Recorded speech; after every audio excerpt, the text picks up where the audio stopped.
எங்க அம்மா, எங்க அக்கா, சித்தப்பா, பெரியப்பாலாம் என்ன மதத்தை பின்பற்றணும் நீங்க தான் முடிவு பண்ணணும். இதுல திமுக எங்க வருது, திக எங்க வருது, பெரியார் எங்க வராரு, கலைஞர் எங்க வராருன்னு கேட்டீங்கன்னா, இங்க கோவில் இருக்கு. கோவில் பேரு வழிவிடும் விநாயகர். தமிழ்நாட்டில் இருந்த சாமியார்கள் கேள்வி கேட்கல, தமிழ்நாட்டில் இருந்த பக்திமான்கள் கேள்வி கேட்கல, தமிழ்நாட்டில் இருந்த இந்துத்துவவாதிகள் கேள்வி கேட்கல. இந்து கோவில்கள் தமிழர் வழிபடக்கூடிய கோவிலில் தமிழ்தான் அர்ச்சனை செய்யணும்னு கேள்வி கேட்டது தந்தை பெரியார். தாய்மார்கள் நல்லா கேட்டுக்கங்க, கோவில்களை கட்டினால் பக்தி வளரும், பள்ளிக்கூடங்களுக்குள்ள நம்மளை கூட்டிட்டு போனா அறிவு வளரும், அறிவு வளர வேண்டும் என்று நினைத்த இயக்கம் திராவிடர் இயக்கம். அப்ப நம்ம இன்னைக்கு யாரோட சண்டை போட்டுட்டு இருக்கோம்னு கேட்டா, நீங்க எல்லாம் சொன்ன மாதிரி லோக்கல்ல நமக்கு சண்டையே கிடையாதுங்க. அது பூட்டி இருக்க கதவு. நான் எல்லா கூட்டத்திலையும் சொல்றேன், பூட்டி இருக்க கதவை சண்டைக்கு வாடா எப்படி வருவாங்க? அவங்க எப்ப அடுத்து வருவாங்கன்னு கேட்டா, ஏதாவது கூட்டம் போட்டு மாநாடு நடத்தினா வருவாங்க, பட ப்ரமோஷன் இருந்தா வருவாங்க. நம்ம யார் கூட சண்டை போட்டுக்கிட்டு இருக்கோம்னா, 100 வருடமாக நம்மை படிக்க விடாமல், 2000 வருடமாக நம்மை படிக்க விடாமல், சுயமரியாதையோடு இருக்க விடாமல், சிந்திக்க விடாமல் வைத்திருந்த ஆரியத்திடம் நம்ம சண்டை போட்டுக்கிட்டு இருக்கோம். வேண்டாம், ஒரு 20 இருந்து 25 நிமிடத்துக்குள்ள முடிச்சிருவேன். 25 நிமிஷமா அப்படின்னு நீங்க ஷாக் ஆக வேண்டாம். நேரம் போவது தெரியாத அளவிற்கு கொள்கை சார்ந்த செய்திகளை உங்களோடு பதிவு செய். 20 வயது தான் ஆகுதுன்னு சொன்னப்ப நம்ம எல்லார் வீட்லையும் ஒன்று நமக்கு குழந்தைங்க இருப்பாங்க, இல்லை தம்பி இருப்பாங்க, தங்கச்சிங்க இருப்பாங்க. ஒரு ஸ்கூல் பேச்சு போட்டியில் போய் நம்ம பிள்ளை முதல் பரிசு வாங்கிட்டு வருது, இல்லை பேச்சு போட்டியில் மேடை ஏறிடுச்சுன்னு சொன்னால் நமக்கு அவ்வளவு மகிழ்ச்சியாக இருக்கும். காரணம் அது நம்ம பிள்ளைன்றதுனால. ஆனால் யாருன்னே தெரியாதவர்கள் 17,000 பேர் விண்ணப்பிக்கிறார்கள். அதில் 17,000 பேரில் ஒரு கட்டமாக வந்து இறுதி போட்டிக்கு தேர்வான 182 மாணவர்களில் அவரும் ஒருவர். அந்த பெருமைக்கு சொந்தக்காரராக அந்த தம்பி இருக்கிறார். நம்ம வீட்டு பிள்ளைனா நம்ம கை தட்டுவோம். ஆனா அண்ணன் உதயநிதி அவர்களை பொறுத்தவரை யாரென்றே தெரியாத பிள்ளைகள் இனிமேல் தமிழ்நாடு முழுவதும் மேடைகளை அலங்கரிப்பார்கள் என்று சொன்னதற்காகவே அண்ணன் உதயநிதிக்கு பிறந்த நாள் வாழ்த்துக்களை நாம் தெரிவிக்கலாம். அப்படி மிக சிறப்பானதொரு உரையாற்றி இருக்கக்கூடிய தலைமை கழகத்தின் இளம் பேச்சாளர் தம்பி முகமது சாஃபிர் அவர்களுக்கும், இந்த நிகழ்வில் பங்கேற்றிருக்கக்கூடிய அனைத்து தோழர்களுக்கும், நின்று கேட்டுக்கொண்டிருக்கக்கூடிய பொதுமக்களுக்கும், உழைக்கக்கூடிய சகோதர சகோதரிகளுக்கும், கடமையாற்றக்கூடிய காவல்துறைக்கும், நான் சார்ந்திருக்கக்கூடிய திராவிடர் கழகத்தின் சார்பிலே அன்பு வணக்கம். உங்க எல்லாருக்குமே நேரம் நெருக்கடி அப்படின்ற ஒரு பிரச்சனை இருக்கு. ஆனா அதெல்லாம் தாண்டி நான் வந்ததுல இருந்து இந்த கூட்டத்துல பார்த்தபோது எல்லா நிகழ்ச்சிகளிலுமே ஒரு நிறைய கூட்டங்கள் அண்ணன் உதயநிதியோட பிறந்தநாள் நிகழ்ச்சிகளுக்கெல்லாம் போயிட்டு இருக்கோம். நேற்றைக்கு முதல் நாள் எனக்கு திக திராவிடர் கழகத்தின் சார்பில் திருப்பூர்ல 2 கூட்டம் சனிக்கிழமை. நேற்று காலை சனிக்கிழமை முடிச்சுட்டு ட்ரெயின்ல வந்து நேற்றுக்கு காலையில பொருளாதார அறிஞர் ஜெயரஞ்சன் சாரோட கூட்டம். அதை முடிச்சுட்டு திரும்ப விமானத்தின் மூலமாக திருச்சி போய் நேற்று நைட்டு ஒரத்தநாட்டில் கூட்டம். இன்னைக்கு காலையில சென்னை வந்து மற்ற வேலைகளை முடித்து விட்டு இங்க கூட்டம் பேசுறேன். சரி, ஓம் புராணத்தை இப்ப ஏன் என்கிட்ட சொல்றேன்னு கேட்டீங்கன்னா, இவ்வளவு தூரம் ஓடினாலும் பேசினாலும் அதற்கு ஒரே ஒரு காரணம் என்ன அப்படின்னு கேட்டீங்கன்னா, பதவி சுகத்திற்காக கிடையாது, சுயநலத்துக்காக கிடையாது. நீங்க எல்லாம் பார்த்து எங்கேயாவது ரோட்ல போறப்பச்ச மதிவதனி அப்படின்னு சொல்லுவீங்கன்ற பெருமைக்காக கிடையாது. இந்த திராவிட மாடல் தான் தமிழ்நாட்டில் நிலை பெற்று இருக்க வேண்டும் என்பதை உறுதிபட சொல்லுவதற்காக தான் இத்தனை மேடைகளில் பேசிக் கொண்டிருக்கிறோம். சட்டமன்ற உறுப்பினர் அண்ணன் பிரபாகர ராஜா அவர்களை அனைவரின் சார்பிலும் வருக வருக என்று வரவேற்கிறேன். அருமை தோழர்களே, எதற்காக இந்த நிகழ்ச்சி? தமிழ்நாட்டினுடைய துணை முதல்வருக்கு பிறந்த நாள். எப்ப பிறந்த நாள்னு இங்க இருக்கிற பாதி பேருக்கு தேதி தெரியுமான்னு தெரியல. பொதுமக்களுக்கு நவம்பர் 27. நவம்பர் 27 இன்னும் 2 நாள் வந்தா டிசம்பர் 27 வரப்போகுது. நவம்பர் 27ஆம் தேதி முடிஞ்ச பிறந்த நாள எதுக்குங்க 1 மாசம் கொண்டாடிக்கிட்டு இருக்கீங்க அப்படின்னு நியாயமா நீங்க கேள்வி கேட்கணும். உங்ககிட்ட யாராவது நோட்டீஸ் கொடுக்க வந்தாலோ இல்ல நிகழ்ச்சி நடக்குதுன்னு உங்களை கூப்பிட்டாலோ நவம்பர் 27 முடிஞ்ச பிறந்த நாள ஏன் டிசம்பர் 27 வரைக்கும் கொண்டாடுறீங்க அப்படின்னு கேள்வி கேட்கணும். அப்படி கேள்வி கேட்டாதான் உண்மை தெரியும். என்ன உண்மை தெரியும்? தமிழ்நாட்டினுடைய துணை முதல்வர் உதயநிதி அவர்கள் இத்தனை செய்திருக்கிறார், அவர் முதல்வருடைய பையன் அதனால பிறந்தநாள் கொண்டாடுறோம் அப்படின்னு நீங்க யாரும் சொல்ல மாட்டாங்க. அது உண்மையும் கிடையாது. அவர் முதல்வருடைய மகன் என்ற ஒரே காரணத்துக்காக பிறந்தநாள் கொண்டாடப்படல. கலைஞரின் பேரன் அதனால கொண்டாடிக்கிட்டு இருக்கோம் அப்படின்னு சொல்ல முடியாது. ஏன் கலைஞருக்கு அவர் ஒருத்தர் தான் பேரனா? கிடையாது. அப்ப அந்த காரணமும் இல்லை. இப்ப எதுக்குங்க கொண்டாடுறீங்க அப்படின்னு கேட்டா, துணை முதல்வர் அதனாலயான இல்ல. தமிழ்நாடுல மட்டுமா துணை முதல்வர் இருக்காங்க? இந்தியா முழுவதும் துணை முதல்வர்கள் இருக்காங்க. இந்தியாவில் இருக்கக்கூடிய பல மாநில துணை முதல்வர்களுக்கு அன்னைக்கு தேதிக்கு கூட பிறந்தநாள் கொண்டாடுறதுக்கு தொண்டர்கள் கிடையாது.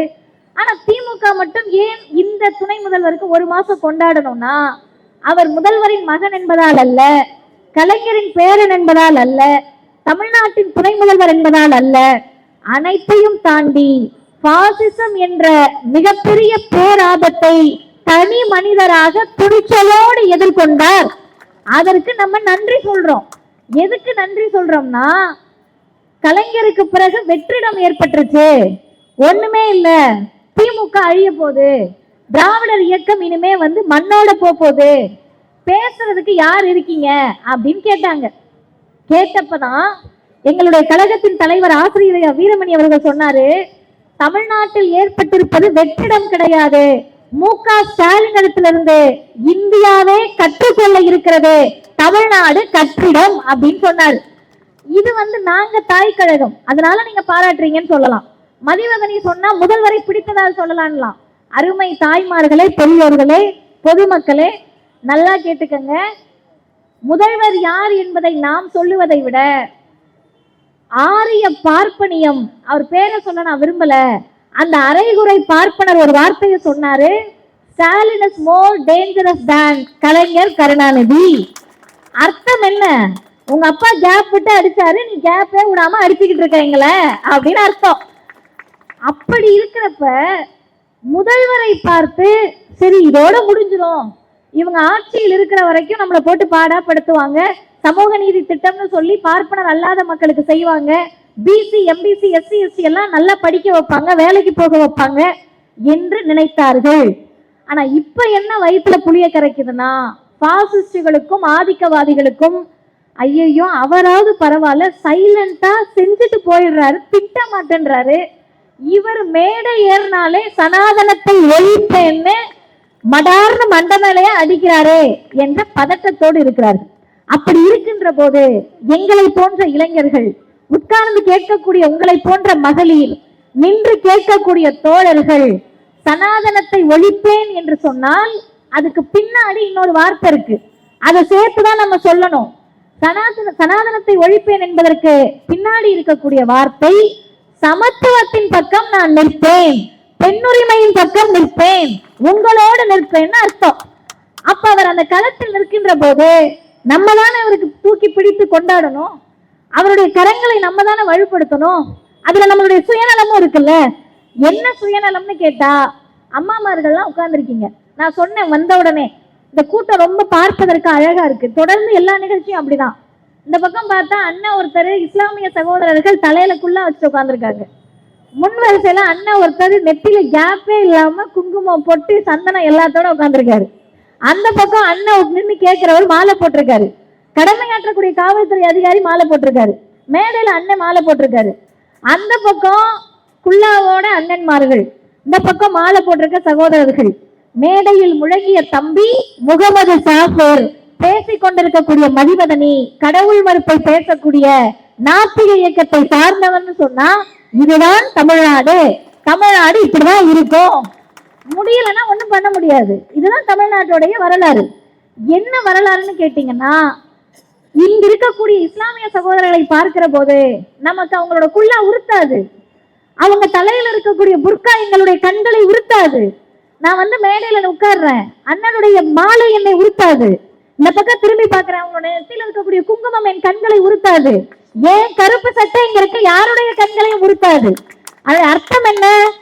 அவங்க அவங்களுக்கு பிடிச்சதை செய்ய, வாழ்ந்தா மனுஷனா வாழு, அதானே செய்தி. மனிதராக பிறந்து விட்டோம், பிடிச்ச மதத்தை பின்பற்ற போறோம், இதுல என்னங்க மத்தவங்களுக்கு கஷ்டம் வந்துற போது? அப்படி கஷ்டம் தனி மனிதருக்கு வந்தா பரவாயில்ல. தாய்மார்கள் நல்லா கேட்டுக்கங்க, அவங்க குல்லா போடுறதும் புர்கா போடுறதும் எனக்கு தனிப்பட்ட முறையில எரிச்சல் வந்தால் கூட பரவாயில்லை. ஆனால் இந்தியாவை ஆளக்கூடிய பாசிச பிஜேபி அரசுக்கு எரிச்சல் வருகிறது என்று சொன்னால் இது நமக்கான அரசா? தனி மனிதர்களுக்கு விருப்ப வெறுப்பு இருக்கலாம், ஒரு அரசுக்கு விருப்பு வெறுப்பு இருக்கலாமா? நேற்றைக்கு முதல் நாள் அண்ணன் உதயநிதி அவர்கள் ஒரு கிறிஸ்துமஸ் விழாவில் போய் பேசுறாரு. கிறிஸ்துமஸ் விழாவுக்கு போய் பேசுகிற போது அவர் ஒரு செய்தியை சொல்றாரு. அந்த செய்தியை நிறைய பேர் விமர்சனத்துக்கு கூட உள்ளாக்குனாங்க. அவர் சொன்ன செய்தி என்னன்னா, நீங்கள் என்ன கிறிஸ்தவனா நினைச்சா நான் கிறிஸ்தவன், நீங்க என்ன இஸ்லாமியரா நினைச்சா நான் இஸ்லாமியர், நீங்க என்ன இந்துவா நினைச்சா நீங்க இந்து, நீங்க என்ன என்னவா நினைக்கிறீங்களோ நான் அதுவாக இருக்கிறேன்னு சொன்னாரு. இதை சொல்லுவதற்கு ஓட்டரசியலில் இருக்கக்கூடிய ஒரு துணை முதல்வருக்கு இந்தியாவிலேயே தைரியம் இருக்கும் என்று சொன்னால் அது அண்ணன் உதயநிதிக்கு இருக்கு. அதுக்கு பின்னாடி இருப்பது என்ன? தந்தை பெரியாருடைய தத்துவம். பெரியார் எது நமக்கு நிறைய பேருக்கு பெரியாரை பிடிக்காதுங்க. நிக்கிறவங்க யாராவது ஒருத்தருக்கு பெரியார்ன்ற வார்த்தை பிடிக்காது. ஏன் பிடிக்காதுன்னு கேட்டா, கடவுள் இல்லைன்ட்டாரு, கடுப்பு, ஐயோ கடவுள் இல்லைன்ட்டாருன்னு. உங்களுக்கு சும்மா நான் சொல்றேன், பிடிச்சா ஏத்துக்கங்க, இல்லைன்னா எஞ்சி போறப்ப விட்டுருங்க. இப்ப எனக்கும் அண்ணனுக்கும் சண்டை வருது, மேலைக்கு கீழே வந்தோன்னே சண்டை போடுறாரு. அதுல ஒரு நியாயம் இருக்கு. அவரை நான் திட்டுறேன், அவர் என்கிட்ட சண்டை போடுறாரு. நான் வர அந்த அம்மாட்ட போய் என்னம்மா முறைச்சுக்கிட்டே உட்காந்துருக்கீங்கன்னு கேட்குறேன். அந்த அம்மாவுக்கு எனக்கு சண்டை வருதுன்னா ஒரு நியாயம் இருக்கு. நான் உங்களை பார்க்குறேன், உங்களுக்கு எனக்கு சண்டை வருது, ஒரு நியாயம் இருக்கு. ஏன் உங்களுக்கும் எனக்கு தான் பிரச்சனை? உண்மையாகவே பிரச்சனை பெரியாருக்கும் கடவுளுக்கும்னா, கடவுளுக்கு தான் பெரியார் மேல கோபம் வரணுமே தவிர நமக்கு பெரியார் மேல கோபம் வர வேண்டிய அவசியம் இல்லை. அதை கூட விட்டுருவோம். பெரியார் கடவுள் மறுப்பை சொன்னார்னு சொல்றப்ப பகுதி கழகத்தின் செயலாளர் ரொம்ப அழகா ஒரு செய்தியை சொன்னார். எத்தனை பேர் கவனிச்சிங்கன்னு தெரியல. கோவில் என்பதை எதிரானதாக திமுக இதுவரை பார்த்துச்சா? இல்ல அப்படின்னு சொன்னாரு. நான் இன்னும் ஒரு படி மேல போய் சொல்றேன். நீங்கள் எந்த மதத்தை பின்பற்ற வேண்டும் என்பது உங்களுடைய இந்திய அரசமைப்பு சட்டம் தரக்கூடிய உரிமை. இங்க வழக்கறிஞர்கள் இருந்தா தெரியும். இந்தியன் கான்ஸ்டிடியூஷன் படி எங்க அம்மா, எங்க அக்கா, சித்தப்பா, பெரியப்பாலாம் என்ன மதத்தை பின்பற்றணும் நீங்க தாமா முடிவு பண்ணணும். இதுல திமுக எங்க வருது, திக எங்க வருது, பெரியார் எங்க வராரு, கலைஞர் எங்க வராருன்னு கேட்டீங்கன்னா, இங்க கோவில் இருக்கு. கோவில் பேரே வழிவிடும் விநாயகர். விநாயகரே வழிவிட்டாலும் நான் வழிவிட மாட்டேன்னு ஒரு பார்ப்பனர் முன்னாடி நின்னா, தள்ளி நில்லுப்பா, எங்க அம்மாவும் எங்க அக்காவும் உள்ள போய் கும்பலத்தூன்னு கூட்டு போனது திராவிடர் இயக்கம், தந்தை பெரியார். அதற்கு சட்டம் போட்டது முத்தமிழறிஞர் டாக்டர் கலைஞர். ஒரே ஒரு கேள்விதாங்க கேட்டார் பெரியார். அழகா குளிக்கிறீங்க, வேகமா போறீங்க கோவிலுக்கு, ஜிங்கு ஜிங்கு ஜிங்கு நடந்து போறீங்க, நடந்து போற வேகத்தோட கோவிலுக்குள்ள போக வேண்டியதானே, எதுக்கு விருக்குன்னு வெளியே நிக்கிறீங்கன்னு கேட்கிறாரு. இந்த கேள்விக்கு அடுத்த கேள்வி கேட்கிறாரு. அதை சொல்லுவதற்கு முன்னால் தாய்மார்களிடத்தில் நான் ஒரே ஒரு கேள்வி கேட்கிறேன், விருப்பம் இருக்கவங்க பதில் சொல்லலாம். அம்மா, உங்க மனசுல நிறைய கஷ்டம் இருக்கும்ல, கடன் பிரச்சனை இருக்கும், புள்ள குட்டிகள் பிரச்சனை பெரிய தலைவலியா இருக்கும், கட்டிட்டு வந்தது அதை விட இருக்கும், மாமனார் மாமியார் இருந்தா இன்னும் எக்ஸ்ட்ரா லோடு முடியவே முடியாது, கூட சேர்ந்து ஒரு நாத்தனார் இருந்தா அவ்வளவுதான், அதோட சேர்ந்து குழந்தனார் இருந்தா முடிஞ்சு கதைன்றப்ப பிரச்சனையே இல்லைங்க. எனக்கு வாழ்க்கையில சந்தோஷமா இருக்கேன்னு யாராவது ஒருத்தர் இருக்குமா? என்னையும் சேர்த்து சொல்றேன், இல்ல. எல்லாத்துக்கும் லோடு கணக்குல பிரச்சனை இருக்கு. இந்த லோடு கணக்குல பிரச்சனை இருக்கப்ப கஷ்டத்தை சொல்லதான் நம்ம கோவிலுக்கு போறோம். சாமி எனக்கு இந்த கடன் தொல்லை இல்லாம இருக்கணும், சாமி இந்த வீட்டுக்கார் பெரிய இம்சையா இருக்காப்ல, பார்த்து ஏதாவது செய்யி, பிள்ளைங்க நல்லா படிக்கணும், இதானமா போய் வேண்டிப்பீங்க. இந்த கஷ்டத்தை யார்கிட்டையும் சொல்லாம ஏன் சாமி கிட்ட போறோம்னு தெரியுமா? அது ஒரு உளவியல். நீங்க போய் பக்கத்துல யார்ட்டையாவது புலம்புனீங்கன்னா, ஒண்ணு வேண்டாம், வீட்டுக்கார் நைட்டு வராரு, போய் புலம்புறீங்க, என்ன சொல்லுவாரு? ஏமா உன் இம்சையே தாங்க முடியல, இல்லை நைட்டு வர புலம்புறியான்னு கேட்பாரு. பக்கத்து வீட்டுக்காரவங்க கிட்ட போய் புலம்ப முடியும்னா அவங்களுக்கு நம்மளை விட லோடு கணக்குல பிரச்சனை இருக்கும். இப்ப நம்ம பேசுற புலம்பலை கேட்கறதுக்கு யாரோ ஒருத்தர் வேணும். அப்படி இருக்கிற ஒருத்தர் எப்படி இருக்கணும்? பதில் பேசாதவங்களா இருக்கணும், கூட கூட பேசக்கூடாது. அப்ப நம்ம போய் சாமி கிட்ட சொல்றப்ப அதை அழகா உட்கார்ந்து இன்னனே பதில் பேசாம கேட்கிறப்ப நமக்கு கோவிலுக்கு போக பிடிக்குது. இது யதார்த்தம், இது மனித உளவியல். அப்படி நீங்க போய் சாமி கிட்ட சொல்றப்ப இருக்க எத்தனை பேர் ஆங்கிலத்தில் சாமி கும்பிடக்கூடியவர்கள்? சும்மா கை உயர்த்துங்கம்மா. போயிட்டு hello god, I have a problem அப்படின்னு சொல்லக்கூடியவங்க எத்தனை பேரு? அப்படிலாம் சொல்ல முடியாது. எத்தனை பேர் ஹிந்தியில போய் சொல்லுவீங்க? எனக்கு தெரியாது, அதனால எல்லாரும் ஹிந்தியில போய் சாமி கும்பிடுவீங்களா? இல்ல, தமிழ்நாட்டில் உட்காந்து தமிழ் தான் தெரியும். இப்ப நமக்கு தெரிந்த தாய்மொழி, நம்முடைய தாய்மொழி தமிழ். நீங்க தமிழ்ல போய் கும்பிட்டு பிரச்சனைய சொல்லிக்கிட்டு இருக்கப்ப தமிழ் மொழியில் அர்ச்சனை பண்ணா நல்லா இருக்கும்ல. ஒரு ஐயர் நின்றுகிட்டு இந்த மாதிரி விருகம்பாக்கம் 129வது வட்டத்துல காளியம்மாக்காக்கு ஒரு பிரச்சனையா சாமி அப்படின்னு மந்திரம் ஓதுறாருன்னா கேட்க நல்லா இருக்கும். நமக்கும் புரியாம அவருக்கும் விளங்காம சமஸ்கிருதத்துல மந்திரம் ஓதுனப்ப தமிழ்நாட்டில் இருந்த சாமியார்கள் கேள்வி கேட்கல, தமிழ்நாட்டில் இருந்த பக்திமான்கள் கேள்வி கேட்கல, தமிழ்நாட்டில் இருந்த இந்துத்துவவாதிகள் கேள்வி கேட்கல. இந்து கோவில்கள் தமிழர் வழிபடக்கூடிய கோவிலில் தமிழ்தான் அர்ச்சனை செய்யணும்னு கேள்வி கேட்டது தந்தை பெரியார். அதை சட்டமாக்கியது முத்தமிழறிஞர் டாக்டர் கலைஞர். தமிழ்நாட்டு கோவில்ல தமிழ அர்ச்சனை பண்ணுங்கன்னாரு. இதுல ஏதாவது கலைஞர் மேல தப்பு இருக்கா? கேள்வி கேட்ட பெரியார் மேல தப்பு இருக்காமா? கிடையாது. அடுத்து அப்படியே வாங்க, கோவில்களை கட்டுவதில் யாருக்கும் பிரச்சனைகள் இல்லை. இருக்கக்கூடிய கோவில்கள்லையும் பிரச்சனை இல்லை, போய் சாமி கும்பிட போறோம். ஆனா ஒரே ஒரு திருத்தம் என்னன்னா, தாய்மார்கள் நல்லா கேட்டுக்கங்க, கோவில்களை கட்டினால் பக்தி வளரும், பள்ளிக்கூடங்களுக்குள்ள நம்மளை கூட்டிட்டு போனா அறிவு வளரும். அறிவு வளர வேண்டும் என்று நினைத்த இயக்கம் திராவிடர் இயக்கம், தலைவர் கலைஞர், தந்தை பெரியார். அறிவு வளரணும்னு நினைச்சாங்க, வேற ஒண்ணும் இந்த இயக்கம் நினைக்கல. சரி நினைச்சீங்க, சாதிச்சீங்களா? அந்த கேள்விக்கு நான் பதில் சொல்லுகிறேன். இங்க இத்தனை தாய்மார்கள் இருக்கீங்க, இந்த தாய்மார்களை நான் சங்கடப்படுத்தல, ஆனா உங்க மனசுக்குள்ளேயே நீங்க பதில் சொல்லிக்கங்க. டிகிரி படிச்சவங்க எத்தனை பேர்னு கேட்டா 50 வயசுக்கு மேல இருக்க 10 பேர் கூட கை தூக்க முடியாது. 60 வயசுக்கு மேல இருக்கிற 10 பேர் கை தூக்க முடியாது. ஆனா இதே கேள்வியை எத்தனை பேர் உங்க பிள்ளைய படிக்க வைப்பீங்கன்னு கேட்டா எல்லாரும் கை தூக்குவீர்கள். அப்படி கை தூக்க முடிந்த ஒரே மாநிலம் இந்தியாவில் தமிழ்நாடாக மட்டும்தான் இருக்கிறது. தமிழ்நாட்டுல தாங்க படிக்க சொன்னோம். மற்ற மாநிலத்துல எல்லாம் பிஜேபி கலவரத்துக்கு வான்னு கூப்பிட்டுச்சு, மசூதியை இடிக்கவான்னு கூப்பிட்டுச்சு. தமிழ்நாட்டுல மட்டும்தான் முதல்வர் காலை உணவு திட்டம் தரேன் படிக்க வாங்கயான்னு கூப்பிட்டாரு. அதுல என்ன தவறு இருக்கிறது? திமுகவை ஒழிப்பேன்னு வராங்கல்ல, அது யாரு என்னன்னா வேண்டாம். இன்னைக்கு கூட ஒருத்தர் காலையில யாரோ ஒருத்தர் கட்சி ஆரம்பிச்சிருக்காரு, கட்சி பேர் தெரியல எனக்கு. இருக்கிற எல்லா நிறத்திலையும் இருக்கு, ப்ளூ இருக்கு, சிவப்பு இருக்கு, பச்சை இருக்கு, என்னென்னமோ கலர்ல கொடி ஆரம்பிக்கிறாங்க. அவங்க கிட்ட போய் நீங்க என்ன கொள்கைன்னு கேட்டாலும் திமுக ஒழிப்பேன்னு சொல்ல போறாங்க. நாளைக்கு ஒருத்தர் கட்சி ஆரம்பிச்சாலும் திமுக ஒழிப்பேன்னு சொல்ல போறாங்க. அதுல நமக்கு ஒரு பிரச்சனையும் கிடையாது. திமுகவை ஒழிப்பேன் அப்படின்னா அதுக்கு என்ன அர்த்தம்? அந்த அர்த்தத்தை மட்டும் நான் சொல்றேன். திமுகவை ஒழிப்பேன் என்றால் அதற்கு பின்னால் இருக்கக்கூடிய அர்த்தம், காலை உணவு திட்டத்தை அழிப்பேன், புதுமை பெண் திட்டத்தை ஒழிப்பேன், தமிழ் புதல்வன் திட்டத்தை ஒழிப்பேன், நான் முதல்வன் திட்டத்தை ஒழிப்பேன், பாசிசத்தை ஆதரிப்பேன், சமத்துவத்தை எதிர்ப்பேன் அப்படின்றதுக்கு அர்த்தம் தான் திமுகவை ஒழிப்பேன்றதுக்கு அர்த்தம். இதெல்லாம் தானே திமுக செஞ்சுச்சு, இதைதானே தமிழ்நாட்டினுடைய முதல்வர் செய்தார். இங்க இருக்கக்கூடிய தாய்மார்கள், ஏன் நான் தாய்மார்கள்ட்ட சொல்றேன்னா, அண்ணனுங்களுக்கு பிரச்சனை கிடையாது. அண்ணனுங்க இப்ப 10 மணி வரை கூட்டம் கேட்டாலும் அண்ணனுங்க உட்கார்ந்துருப்பாங்க. ஏன்னா நீங்க தோசை ஊத்த போறீங்க, அவங்க வந்து சாப்பிட்டு தூங்க போறாங்க. இட்லி ஊத்த போறீங்க, இல்ல ஊத்தி ஹாட் பாக்ஸ் வைக்க போறீங்க, வந்து சாப்பிட போறாங்க. நீங்க தான் 9 மணி ஆனாலும் 10 மணி ஆனாலும் எப்ப முடிக்கிறது, பாத்திரத்தை போட்டுட்டு வந்திருக்கோம், துணியை துவைக்கணும், இதுகளை தூங்க வச்சுருந்தா நம்ம தூங்கணுன்ற பிரச்சனை உங்களுக்கு தான் இருக்கும். அதனால நான் தாய்மார்கள்ட்ட சொல்றேன், இந்த பாப்பா ஒரு பாப்பா ரெட்டை ஜடை போட்டு ரிப்பன் வச்சிருக்கீங்கல்ல, நீங்க தான் எந்திரிக்கிறா. எத்தனாவது படிக்கிற பாப்பா? 5th. அரசு பள்ளியில படிக்கிறியா தனியார் பள்ளியில படிக்கிறியா? அரசு பள்ளியிலையா? காலை உணவு வீட்டுல சாப்பிட்டு போறியா ஸ்கூல்ல சாப்பிடுறியா? புரியல. வீட்டுல இருந்து சாப்பிட்டு போற, ஸ்கூல்ல காலை உணவு தராங்களா? உங்க ஸ்கூல்ல கொடுக்கல. இங்க இருக்கக்கூடிய அரசு பள்ளி மாணவர்கள் வேற யாராவது காலை உணவு சாப்பிட்றவங்க இருந்தீங்கன்னா கை தூக்குங்க. பிள்ளைங்களே இல்ல, அந்த அழகு. காலை உணவு ஸ்கூல்ல சாப்பிடுறியா கவர்மெண்ட் ஸ்கூல் வீட்டுல சாப்பிடுறியாடா? ஸ்கூல்லையா? சரி, இப்ப எதுக்கு இந்த பாப்பாட்ட கேட்கணும், உட்காந்துருங்க. பிள்ளைங்க இருக்கு, 2 பிள்ளைங்க கவர்மெண்ட் ஸ்கூல்ல தான் படிக்குது. தெளிவா தெரிஞ்சுக்கங்க. யூடியூப்ல வந்து நான் பாப்பாட்ட கேள்வி கேட்டதை மட்டும் கட் பண்ணி போட்டு தம்ப்நெயில் வச்சா நான் பொறுப்பாக முடியாது. அதனாலதான் 2வது குழந்தைட்டையும் கேட்டேன். 2 குழந்தை இருக்கு, ஒரு பிள்ளை ஸ்கூல்ல சாப்பிட்டு போகுது, இன்னொரு குழந்தை அரசு பள்ளியில சாப்பிடுது. இதுல என்ன அர்த்தம்னு கேட்டீங்கன்னா, அரசு பள்ளியில் படிக்கக்கூடிய குழந்தைகள் எல்லோருமே ஏழ்மை நிலையில் இருப்பவர்கள் அல்ல. அரசு பள்ளியில படிக்கிற எல்லா பிள்ளையுமே வீட்டுல சாப்பாடு கஷ்டம் அப்படின்னு அரசு பள்ளியில படிக்கிற பிள்ளைங்க இல்ல.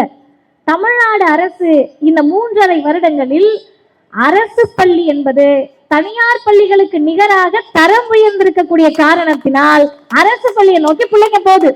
அப்படி போறப்ப ஒரு குழந்தை வீட்டுல சாப்பாடு கொடுக்கறதுக்கு வாய்ப்பு இருக்கு. காசு இருக்கு, அம்மா காலையில செஞ்சு கொடுக்குறாங்க, இல்ல அம்மா ஒர்க்கிங் விமன் கிடையாது, வேலைக்கு போற இல்ல அம்மா இல்ல செஞ்சு கொடுக்குறாங்க. இன்னொரு குழந்தையோட அம்மாக்கு வேலைக்கு போக வேண்டிய தேவை இருக்கு, வீட்டுல பிரச்சனை இருக்கு, சாப்பாடு செஞ்சு கொடுத்து விடுறது. ரெண்டாவது கொடுத்து விட்டுருவாங்க, எந்த தாயும் பிள்ளைய பட்டினி போடணும்னு நினைக்க மாட்டாங்க, செஞ்சு வச்சுட்டு போயிடுவாங்க. ஆனா புள்ள சாப்பிடாம ஸ்கூலுக்கு போயிடும். அதுக்கு எடுத்து வச்சு சாப்பிட்றதுக்கோ சாப்பிடணுன்ற சிந்தனை இருக்காது. அருமை தோழர்களே, பொதுமக்களே, நல்லா கேட்டுக்கங்க. பெத்த பிள்ளை சாப்பிட்டுச்சா இல்லையான்னு பார்ப்பதற்கு நேரம் இல்லாமல் ஓடக்கூடிய தாய்மார்களுடைய மனதை அமைதிப்படுத்தக்கூடிய வகையில் நீங்க உங்கள் வேலையை பாருங்கள். பிள்ளைகளை நாங்கள் பார்த்து கொள்ளுகிறோம் என்று தமிழ்நாடு அரசு சொல்லுகிறது. காலை உணவு திட்டத்தை சாப்பிட்டுச்சுங்களான்னு ஆசிரியர்கள் பார்க்கிறாங்க. இதுல என்ன உங்களுக்கு பிரச்சனை? திமுகவினுடைய காலை உணவு திட்டத்தில் உங்களுக்கு என்ன பிரச்சனை? அதனால என்ன தெரியுமா நடந்திருக்கு? அந்த பாப்பாக்கு அது என்று சொல்லி முடிச்சுட்டு போன் பார்க்க ஆரம்பிச்சிருச்சு. அந்த பிள்ளைக்கு பேசுறது மதிவதனின்னு தெரியாது, நடக்கிறது திமுக கூட்டம்னு தெரியாது, கொடுக்கறது முதல்வர்னு தெரியாது, கொடுக்கறது திராவிட முன்னேற்ற கழக ஆட்சின்னு தெரியாது. அந்த பொண்ணு 18 வயசு ஆகுறப்ப ஓட்டு போற போறது நமக்கு தெரியாது. அப்ப வாக்குகளை தாண்டி தமிழ்நாட்டு பிள்ளைகளின் கல்வி வளர்ச்சிக்காக திராவிடர் இயக்கமும் திமுகவும் செஞ்சுக்கிட்டு இருக்காங்கன்னா என்ன சார் பிரச்சனை? ஆனா எது தெரியுமா அவர்களுக்கு குடைகிறது? பெரியார் சொன்னாரு, எப்படியாவது படிச்சிருங்கன்னாரு. இந்த அசுரன் படத்துல ஒரு டயலாக் வருதுல்ல, அம்மா அக்கா எல்லாம் நல்லா கேட்டுக்கங்க, உங்ககிட்ட காசு இருந்தா பிடிக்குவானுங்க, நிலம் இருந்தா பிடிக்குவானுங்க, நகை இருந்தா எடுத்துப்பானுங்க, படிப்பை மட்டும் விட்டுறாதன்னு ஒரு டயலாக் வரும். அந்த டயலாகுக்கு முன்னோடி யாருன்னு கேட்டா தந்தை பெரியார் தான். என்ன நடந்தாலும் சரி படிச்சிருடான்னாரு. அப்படி படிச்சிருன்னு சொன்னப்ப கலைஞர் அந்த திட்டங்களை அதிகப்படுத்தினால், காமராஜர் பள்ளி கல்விக்கு மிகப்பெரிய புரட்சி செய்தார்னா மாற்று கருத்தே இல்லை. காமராஜர் பள்ளி கல்வி தொடக்க கல்வியில் புரட்சி செய்தார் என்று சொன்னால் உயர்கல்வியில் புரட்சி செய்தவர் முத்தமிழறிஞர் டாக்டர் கலைஞர். ஸ்கூலுக்கு வாங்கன்னு கூப்பிடுறாருங்க. பொம்பளை பிள்ளைய ஸ்கூலுக்கு அனுப்ப நம்ம தயாரா இல்ல. திருமண உதவித்தொகை தருகிற பள்ளிக்கூடத்துக்கு வாங்கினாங்க. எப்படியும் கல்யாணம் தான் பண்ணி வைக்க போறோம். நான் நேற்றைக்கு கூட ஒரு கூட்டத்துல பேசினேன். இங்க இருக்கக்கூடிய அப்பாக்கள்லாம் எங்களை பார்த்தா எப்படி தெரியுமா பார்ப்பாங்க? புள்ள பொம்பளை பிள்ளை பிறந்துருச்சுன்னா காது, மூக்கு, கழுத்து, கை, காலு, கழுத்தை விட்டுட்டேன், நான் கழுத்து சொல்லிட்டேன், காலு, இதெல்லாம் எத்தனை பவுன் போடுறதுன்னு பார்ப்பாங்க. ஐயோ இதுக்கு ஒரு அரை பவுன் போடணும், மூக்குத்திக்கு ஒரு கொஞ்சம் கிராம் வரும், கழுத்தை ஃபில் பண்ணணும், காலை கொலுசு போடணும், இத்தனை போடணுமே செலவா பார்ப்பாங்க. ஆனா ஒருத்தர் தான் சொன்னாரு, இதெல்லாம் பாக்குறியே, அந்த பெண்களுக்கு ஒரு மண்டை இருக்கு, அந்த மண்டைக்குள்ள மூளை இருக்கு, அந்த மூளை வேலை செய்யணும்னா படிக்க வைக்கணும் என்று நினைத்த இயக்கம் திராவிட இயக்கமும் தந்தை பெரியார். அதற்கு செயல் வடிவம் கொடுத்தவர் கலைஞர். பெண்கள் வாங்க படிங்கன்னு சொன்னாரு. இன்னைக்கு மேடையை பார்க்கிறேன், அருமை சகோதரிகளே, மேடையில் அக்கா ரத்னா லோகேஸ்வரன் உட்கார்ந்து இருக்காங்க. இவங்கள மாதிரி இருக்கக்கூடிய மாமன்ற உறுப்பினர்கள் இங்க உட்கார்ந்து இருக்காங்க, தாய்மார்கள் உட்கார்ந்து இருக்காங்க. இவங்கெல்லாம் யார் தெரியுமா? 100 வருஷத்துக்கு முன்னாடி பிறந்திருந்தாங்கன்னா யாருன்னே தெரிஞ்சுக்க மாட்டாங்க. ஆள் அட்ரஸ் இருந்திருக்காது. சமையல் கட்டு தெரியும், பாத்திரம் வளர்க்க முடியும், துணி துவைக்க முடியும், வீட்டுக்காருக்கு சமைக்க முடியும், வேலைக்கு போக முடியும், நைட் தூங்க முடியும். அதை மாற்றி அடுப்பங்கரை மட்டும் உங்கள் வேலை அல்ல, அரசு பொறுப்புக்கு வாருங்கள் என்று உள்ளாட்சியில் 50% பெண்களுக்கு இடஒதுக்கீடு தந்தவர் தமிழ்நாட்டினுடைய முதலமைச்சர்.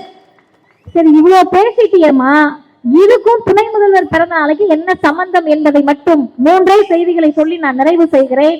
முதல் சம்பந்தம் என்னன்னு கேட்டீங்கன்னா, படிப்புன்னு பேசுனது திராவிடம், படிக்க கூடாது, நீலாம் படிக்கிறதுக்கு லாயக்கற்றதுன்னு சொன்னது தமிழ்நாட்டினுடைய இன்றைக்கு இருக்கக்கூடிய நிலையிலே ஆரியம், பார்ப்பனியம். நீ படிக்காதன்னு பார்ப்பனியம் சொன்னப்ப படிக்கவான்னு திராவிடம் கூப்பிட்டுச்சு. அப்படி கூப்பிட்டப்ப எது நம்மளை தடுத்துச்சுன்னு சொன்னா, இங்க இருந்த சனாதனம். பொம்பளை பிள்ளைங்களுக்கு பேர் வைக்கிறோம்ல, நல்ல பேர்லாம் 100 வருஷத்துக்கு முன்னாடி வைக்க முடியாதுமா. இங்க இருக்கக்கூடியவங்க சென்னையில உங்களுக்கு தெரியுதா இல்லையான்னு தெரியல, எங்களுடைய தென் பகுதிகள் எல்லாம் போதும் பொண்ணுன்னு பேர் வச்சிருப்பாங்க. நான் பேசினது நிறைய பேர் இந்த விஷயத்தை கேட்டிருக்கலாம், ஆனா உங்களுக்காக சொல்றேன். போதும் பொண்ணா என்னையா பேர் இப்படி இருக்கு அப்படின்னு கேட்டீங்கன்னா, போதும் பொண்ணுன்னு பேர் வச்சுட்டா பொம்பளை பிள்ளை பிறக்காதுன்னு நம்பிக்கை. வேண்டாம் பொண்ணுன்னு பேரு. போன வாரம் எனக்கு ஒரு அண்ணன் ஒரு அட்வொகேட் ஒன்னு எடுத்து அனுப்புனாரு. அதுல அவர் அனுப்புறாரு, நான் கூட்டத்துல பேசினதை பார்த்துட்டு, சொத்து பத்திரம், அந்த சொத்து பத்திரத்துல பட்டாக்கு மேல பேர் இருக்கும், அந்த பெயர்ல வேண்டாம் பொண்ணுன்னு பேரு. எனக்கு அவர் அனுப்பியுமா நீங்க சொன்னது உண்மைதான் அனுப்புனாரு. வேண்டாம் பொண்ணு என்னையா பேருதுன்னு கேட்டோம்னா பொம்பளை பிள்ளை வேண்டாமா. அப்ப எங்களை போதும் பொண்ணு வேண்டாம் பொண்ணுன்னு நினைச்சப்பதான், போதும் பொண்ணு வேண்டாம் பொண்ணு இல்லம்மா, நீங்கள் எல்லாம் அதிகாரத்தில் உட்கார வேண்டியவர்கள், மருத்துவர்களாக வேண்டியவர்கள், பொறியாளராக வேண்டியவர்கள், உயர்நீதிமன்ற நீதிபதியாக வேண்டியவர்கள், உச்ச நீதிமன்றம் போக வேண்டியவர்கள் என்று சொன்ன இயக்கம், செய்து காட்டிய இயக்கம் திராவிடர் இயக்கம் மட்டும்தான் இந்தியாவில் பண்ணுச்சு. அப்ப நம்ம இன்னைக்கு யாரோட சண்டை போட்டுட்டு இருக்கோம்னு கேட்டா, நீங்க எல்லாம் சொன்ன மாதிரி லோக்கல்ல நமக்கு சண்டையே கிடையாதுங்க. அது பூட்டி இருக்க கதவு. நான் எல்லா கூட்டத்திலையும் சொல்றேன், பூட்டி இருக்க கதவை நான் சண்டைக்கு வாடா எப்படி வருவாங்க? அவங்க எப்ப அடுத்து வருவாங்கன்னு கேட்டா, ஏதாவது கூட்டம் போட்டு மாநாடு நடத்தினா வருவாங்க, பட ப்ரமோஷன் இருந்தா வருவாங்க, இல்லைன்னா ஏதாவது நிதி உதவி கொடுக்கறதுக்கு ஒரு 25 கிலோமீட்டர் அந்தாண்ட வந்து நிற்பாங்க. அதுக்கு இடையில சீன்ல எல்லாம் அவங்க கிடையாது. திமுகவினுடைய திராவிடர் இயக்கத்தினுடைய சண்டையே வேற. நம்ம யாரு கூட சண்டை போட்டுக்கிட்டு இருக்கோம்னா, 100 வருடமாக நம்மை படிக்க விடாமல், 2000 வருடமாக நம்மை படிக்க விடாமல், சுயமரியாதையோடு இருக்க விடாமல், சிந்திக்க விடாமல் வைத்திருந்த ஆரியத்திடம் நம்ம சண்டை போட்டுக்கிட்டு இருக்கோம். நம்ம சண்டை டெல்லி கூட பாசிசத்தோடு சண்டை போட்டுட்டு இருக்கோம்.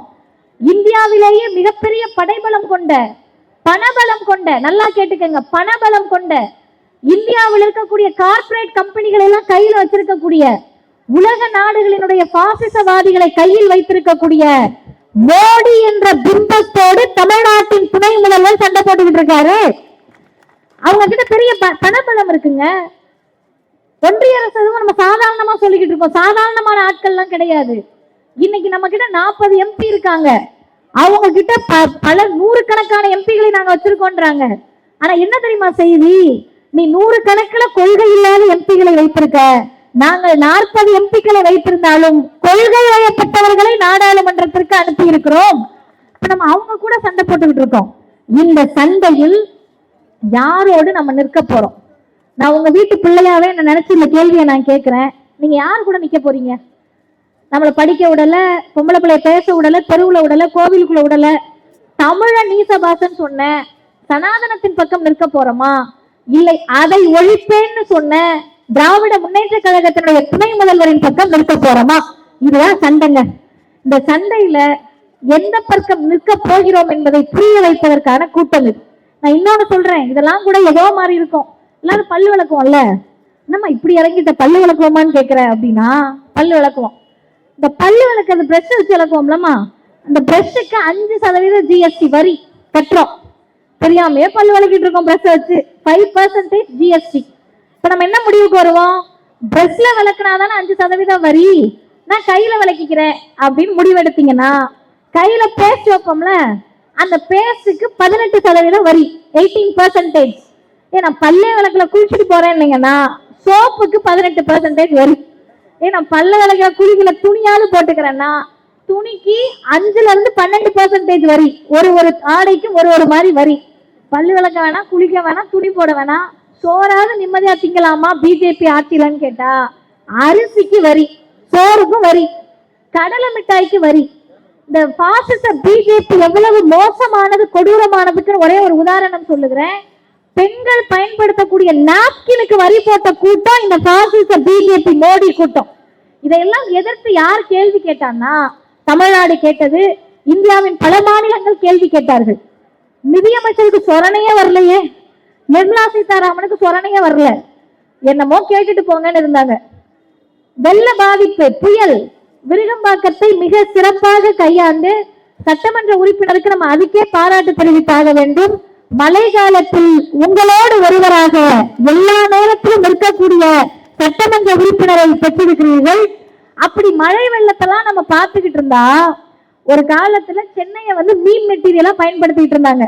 போட் வச்சு நம்மளாம் போற மாதிரி மீன்ஸ் போட்டுட்டு இருந்தாங்க. இன்னைக்கு நம்ம என்ன பண்றோம்னா மற்ற மாவட்டத்துக்கு போட் அனுப்பி வச்சுக்கிட்டு இருக்கோம். அந்த அளவிற்கு சென்னையை திராவிட முன்னேற்ற கழகம் மாற்றி வைத்திருக்கிறது என்பதை பொதுமக்கள் புரிந்திருக்கிறார்கள். விமர்சனங்கள்லாம் நமக்கு தேவையே இல்லை, மக்கள் அங்கீகாரம் கொடுக்கிறார்கள். அப்படி கொடுக்கிறப்ப அருமை பெரியோர்களே, தோழர்களே, இளைஞர்கள் புரிஞ்சுக்கங்க. இவ்வளவு வரி கொடுக்கிறோம், நம்ம தமிழ்நாட்டில இருந்து லட்சக்கணக்கில் கோடிக்கணக்கில் வரி கொடுக்கிறோம். நம்ம 1 ரூபாய் கொடுத்தா திரும்ப மோடி நமக்கு எவ்வளவு தெரியுமா தராரு? 29 காசு. உத்தரப்பிரதேசம் 1 ரூபாய் கொடுத்தா 3 ரூபாய் திரும்ப தராங்க. நிலைமையை புரிஞ்சுக்கோங்க. தமிழ்நாடு அரசை செயல்பட விடாமல் தடுத்துக்கிட்டே இருக்காங்க. அப்ப என்ன பண்றாங்கன்னா, எல்லாரும் வெள்ள பாதிப்புக்கு காசு கேட்டு பார்த்தாங்க, தர்றதுக்கு நிதியமைச்சர் தயாரா இல்ல. ஒருத்தர் மட்டும்தான் கேட்டாரு, உங்க அப்பா வீட்டு காசையா கேட்கிறேன் என்று கேட்பவர் தமிழ்நாட்டினுடைய துணை முதல்வர். உங்க அப்பா வீட்டு காசு கேட்கிறேனா அப்படின்ன உடனே அந்த அம்மாவுக்கு திருடனுக்கு தேல் கொட்டின மாதிரி ஆயிடுச்சு.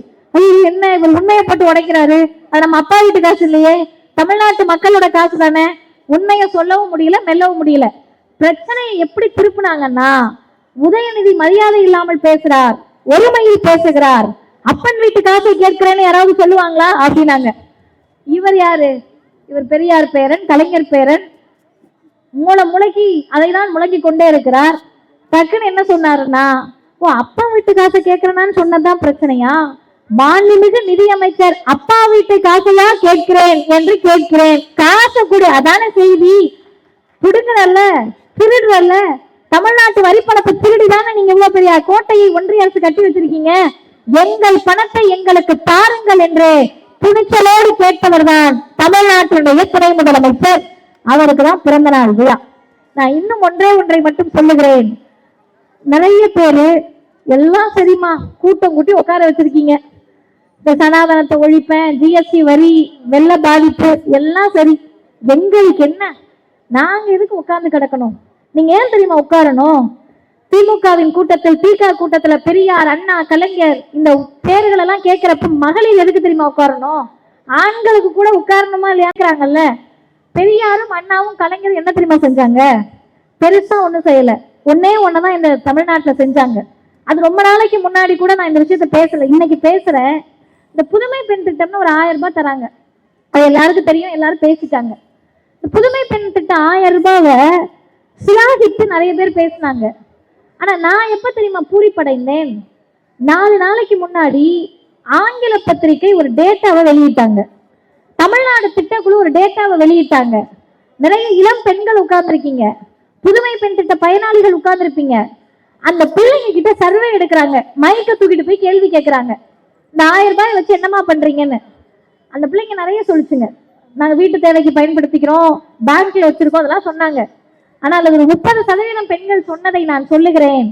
போட்டித் தேர்வுக்கு தயாராவதற்கு இந்த 1000 ரூபாயை பயன்படுத்தி கொண்டிருக்கிறோம்.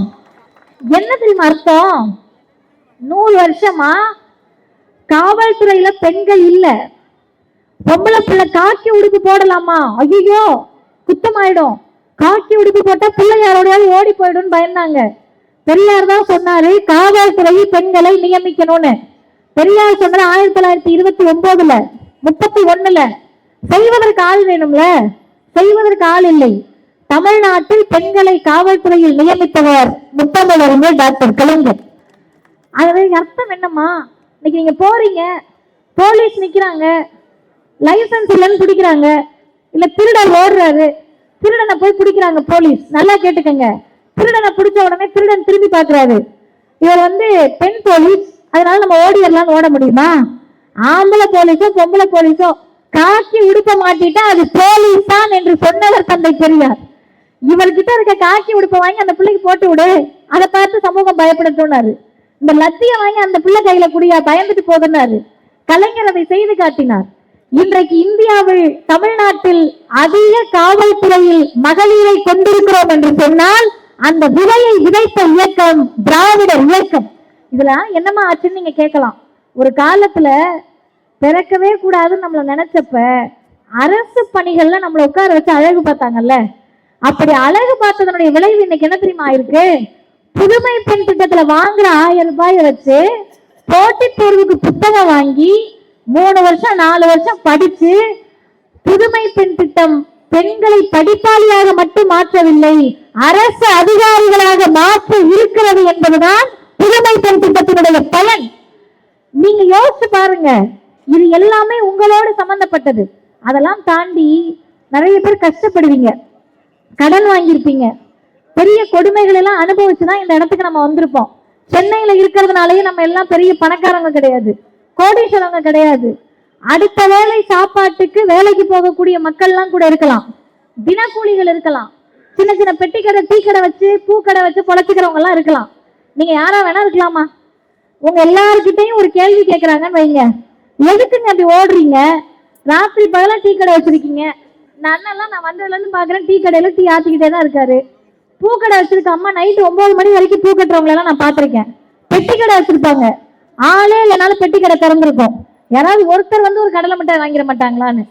டெய்லர் அக்கா இருப்பீங்க அந்த கூட்டத்துல, தச்சுக்கிட்டே இருப்பீங்க. துணி வருதோ இல்லையோ யார்ட்டையாவது போய்மா ஏதாவது இருந்தா என்கிட்ட கொடுங்கம்மான்னு கேட்டு தப்பீங்க. அப்பா அம்மார்கள் இருப்பீங்க, இருக்கிற சின்ன சின்ன வேலைக்கு கூட போவாங்க. எல்லா வேலையும் பாக்குறோம்ல, எதுக்கு ஓடுறோம்?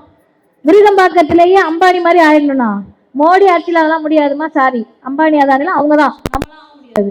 இப்ப என்ன பண்ண முடியும்னு கேட்டா, இருக்கக்கூடிய அனைவரும் அந்த திமுகவை சாராதவர்களையும் சேர்த்து சொல்லுகிறேன், நம்முடைய இந்த ஓட்டத்திற்கு ஒரே காரணம், நான் படிக்கல, என் பிள்ளைய எப்படியாவது படிக்க வச்சிடணும்ன்ற நோக்கத்தோடு தான் தமிழ்நாட்டு பெற்றோர்கள் ஓடிக்கொண்டிருக்கிறார்கள்.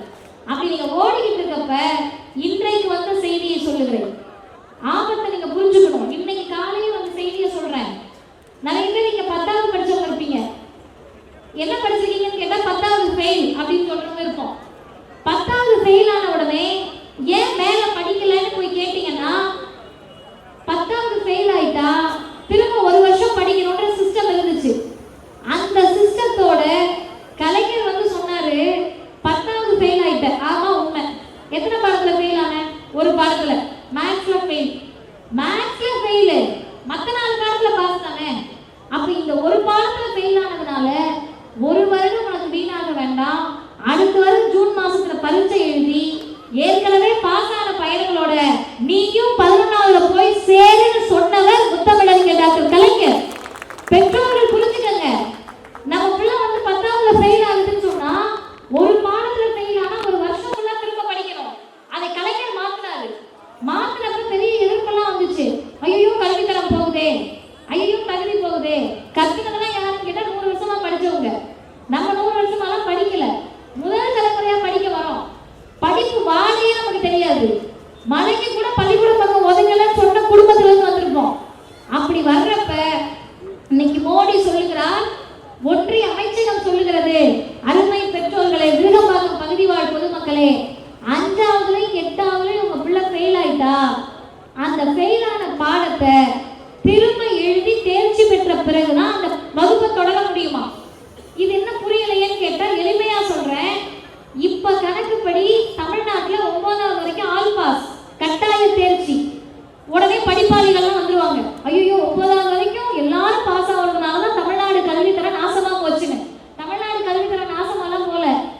இந்தியாவில் 12வது முடிச்சு காலேஜ் போறவங்க எண்ணிக்கை 27%.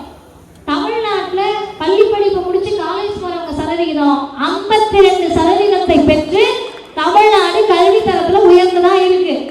அப்ப 5வது 8வது என்ன வயசுன்னா, இங்க இருக்கிற பிள்ளைங்களை நான் பாக்குறேன், ஒரு 10 பிள்ளை கணக்கு தெரியுது. அந்த 10 பிள்ளை கையில 5 பிள்ளை கையில போன் தான் இருக்கு. அந்த 5 போனை பார்த்துட்டு தான் குளிக்கும், போனை பார்த்துட்டு தான் சாப்பிடும், போனை பார்த்துட்டே பாத்ரூம் போகும், அம்மா நாங்க கத்தும், திரும்ப போனை பார்த்துட்டே வெளியே வரும், போனை பார்த்துட்டே தூங்கும். அப்படி இருக்கு பிள்ளைங்க இன்னைக்கு. இந்த பிள்ளைங்களுக்கு படிப்பின் மீது ஆர்வம் இல்லையான்னு கேட்டீங்கன்னா, அந்த குழந்தைகள் யாரை பார்த்து வளர்கிறார்கள்? அவங்க அப்பா டாக்டர் இல்லம்மா, அவங்க அம்மா டாக்டர் இல்ல, அப்பா இன்ஜினியர், அம்மா ப்ரொஃபசர் கிடையாது. நம்ம வீட்டு பிள்ளைங்கெல்லாம் படிக்கிற பெற்றோர்களை பார்த்து வளரல. நம்ம வீட்டு பிள்ளைங்க படிச்ச தாத்தா பாட்டியை பார்த்து வளரல, வேலைக்கு போற அப்பா அம்மாவை பார்த்து வளருங்க.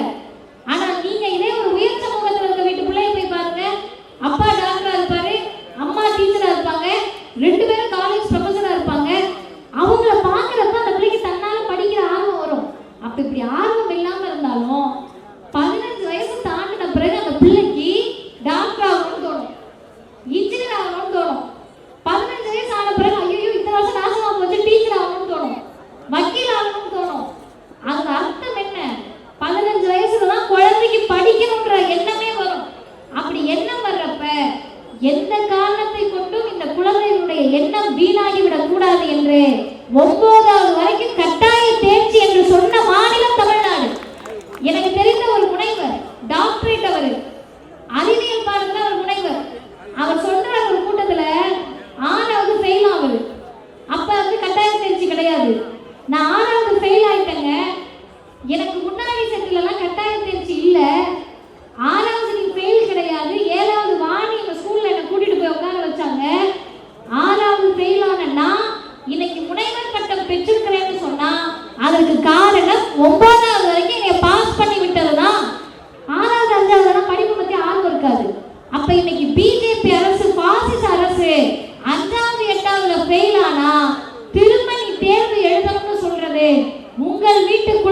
மீதான வன்முறை, படிக்காத சமூகமாக நம்மை மாற்றுவதற்கு மோடி கங்கணம் கட்டி கொண்டு அழைகிறார்.